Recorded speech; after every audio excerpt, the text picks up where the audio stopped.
Audiolibros Your Book presenta La historia empieza en Summer, un libro de Samuel Noah Kramer, narración a cargo de Juan. Décimo. Medicina, la primera farmacopea. Un médico sumerio anónimo, que vivía hacia el final del tercer milenio antes de Jesucristo, decidió un buen día reunir y consignar por escrito, para uso de sus colegas y de sus discípulos, las más preciosas de sus recetas médicas. Así, pues, preparó una tablilla de arcilla húmeda de cerca de 16 centímetros de largo por 9,5 centímetros de ancho, talló en forma de cuña la extremidad de un estilete de caña e inscribió, con los caracteres cuneiformes de su época, los nombres de una docena de sus remedios favoritos. Este documento de arcilla, el manual de medicina más antiguo que se conozca, yacía enterrado entre las ruinas de Nippur desde hacía más de 4000 años. Cuando fue descubierto por una expedición arqueológica y entregado al Museo de la Universidad de Filadelfia, yo me enteré de su existencia gracias a una publicación de mi antecesor en el Museo de la Universidad, el profesor Leon Legrain, Curator Emeritus del Departamento Babilónico. En un artículo del Boletín del Museo de la Universidad 1940 titulado La antigua farmacia de Nippur, Legrain había emprendido valientemente la traducción de la tablilla, pero era evidente que esa tarea sobrepasaba la competencia del asiriólogo. La inscripción estaba redactada en términos tan técnicos y especializados que se imponía la colaboración de un historiador de las ciencias y más particularmente de la química. Desde que soy conservador de las colecciones de tablillas del Museo de la Universidad, me he sentido impelido varias veces a dirigirme, lleno de impaciencia, a la vitrina donde estaba la tablilla en cuestión y llevármela a mi mesa para estudiarla. A menudo he tenido la tentación de intentar traducir su contenido, pero, felizmente, no llegué a sucumbir a ella. 10 veces, 20 veces, la devolví a su lugar en la vitrina, esperando la ocasión propicia. Un sábado por la mañana, durante la primavera de 1953, se presentó en mi despacho un joven llamado Martin Levy, que era químico y vivía en Filadelfia. Levy presentaba una tesis sobre la historia de las ciencias y venía a pedirme si no podría ayudarme a traducir algunas tablillas cuyo texto tuviese relación con su especialidad. Era mi ocasión. Una vez más saqué la tablilla de la vitrina, resuelto esta vez a no devolverla a su lugar hasta haber intentado en serio su traducción. Durante varias semanas, Levy y yo estuvimos trabajando sobre aquel texto. Yo me limitaba estrictamente a la lectura de los caracteres sumerios y al análisis de la construcción gramatical. Fue Martin Levy quien, por su comprensión de la tecnología sumeria, hizo inteligible para nosotros lo que subsiste de esta primera farmacopea. Este documento demuestra que para componer sus medicamentos, el médico sumerio, igual que su colega moderno, recurría al uso de sustancias vegetales, animales y minerales. Sus minerales favoritos eran el cloruro sódico, sal común, y el nitrato potásico, salitre. En cuanto a productos animales, utilizaba, por ejemplo, la leche, la piel de serpiente, la concha de tortuga. Pero la mayoría de sus remedios eran entresacados del reino vegetal, plantas como la acacia, el mirto, la azafétida y el tomillo, árboles como el sauce, el peral,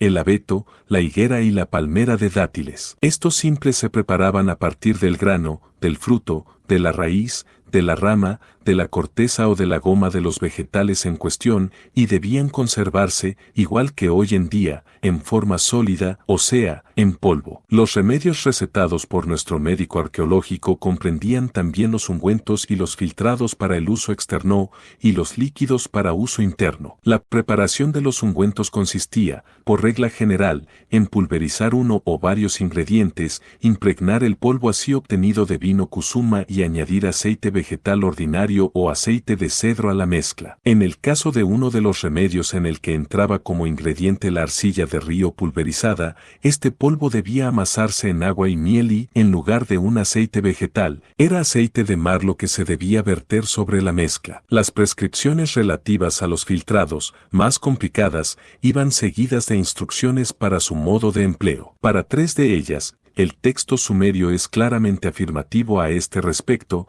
El procedimiento utilizado era la decocción. Con objeto de extraer los principios deseados, el médico hacía hervir la sustancia dentro del agua y añadía un álcali y sales diversas, sin duda con la intención de obtener una mayor cantidad de extracto. Para separar la materia orgánica, había que someter la solución o suspensión acuosa al filtrado, aunque esto último no quede explícitamente afirmado en las instrucciones. El órgano enfermo se trataba entonces por medio del filtrado, ya fuera por aspersión, ya por lavado. Enseguida se frotaba con aceite y se le añadían uno o varios simples suplementarios. Igual que se hace actualmente, se empleaba entonces un vehículo para facilitar al paciente la absorción de los remedios. Este vehículo era, generalmente, la cerveza. Por lo tanto, se hacía disolver en la cerveza los ingredientes reducidos al estado de polvo antes de hacérselos beber a los enfermos. Sin embargo, en un caso parece que se utilizó la cerveza o la leche indistintamente a título de ingredientes, era entonces un aceite de río, todavía no identificado, lo que servía de vehículo. Nuestra tablilla, única fuente de información que poseemos sobre la medicina sumeria del tercer milenio antes de Jesucristo, sería suficiente por sí sola para demostrar el notable estado avanzado en que se encontraba ésta en una época tan primitiva. Las diversas operaciones y la variedad de procedimientos a los que se hace alusión en el texto revelan de un modo indirecto que los sumerios poseían profundos conocimientos en materia química. Se puede comprobar, por ejemplo, que ciertas instrucciones de nuestro médico recomiendan purificar los ingredientes antes de pulverizarlos, tratamiento que debía requerir diversas operaciones químicas. En otras instrucciones vemos utilizar como ingredientes el álcali en polvo. Se trata, probablemente, de ceniza alcalina obtenida por combustión en un hoyo de una cualquiera de las numerosas plantas de la familia de las quenopodiáceas, muy probablemente la Salicornia fruticosa, que son muy ricas en sosa. La ceniza sodada así producida era utilizada, cosa que sabemos por otros documentos, en el siglo VII antes de Jesucristo, y en la Edad Media se empleaba en la fabricación del vidrio. Resultan interesantes desde el punto de vista químico dos instrucciones que prescriben el uso del álcali y añaden ciertas sustancias que contienen una gran proporción de cuerpos grasos naturales, lo que permitiría obtener un jabón para aplicaciones externas. Otra sustancia prescrita por nuestro médico, el nitrato potásico o salitre, no podía obtenerse sin poseer ciertos conocimientos químicos. Se sabe que los asirios, en una época más reciente, inspeccionaban las regueras por donde se escurrían las materias nitrogenadas de desecho, la orina, por ejemplo, y extraían de ellas las formaciones cristalizadas que allí encontraban para aislar las sustancias que buscaban. El problema de la separación de los componentes, entre los que, sin duda alguna, se hallaban el cloruro sódico y otras sales sódicas y potásicas, juntamente con los productos de degradación de las materias nitrogenadas, debía ser resuelto por el método de la cristalización fraccionada. En la India y en Egipto se practica aún hoy día este procedimiento antiquísimo,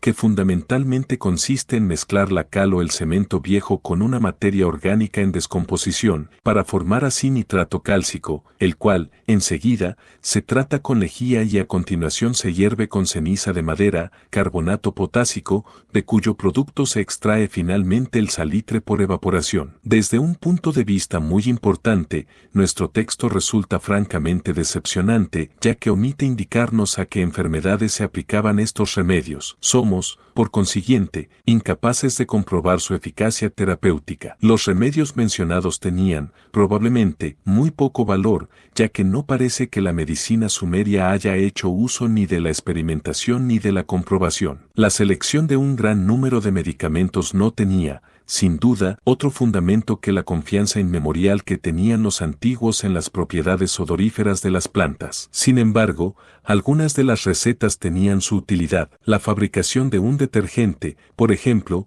no deja de tener valor, y hasta la sal común y el salitre son eficaces, la primera como antiséptico, y el segundo como astringente. Este formulario peca, finalmente, de otra omisión no menos flagrante que la anterior, ya que no especifica las cualidades respectivas de las sustancias utilizadas en la composición, como tampoco indica la dosificación ni la frecuencia de aplicación de los remedios. Es posible que ello provenga de los celos profesionales, y que, por lo tanto, nuestro médico haya omitido voluntariamente estos detalles, con objeto de proteger sus secretos. Pero, De todos modos, es más probable que esos detalles cuantitativos no parecieran importantes al redactor sumerio del formulario, siempre quedaba el recurso de determinarlos de un modo más o menos empírico, en el curso de la preparación y de la administración de los remedios. Es interesante observar que nuestro médico sumerio no recurre ni a las fórmulas mágicas ni a los hechizos. No menciona a ningún dios ni a ningún demonio en su texto. Ello no quiere significar, sin embargo,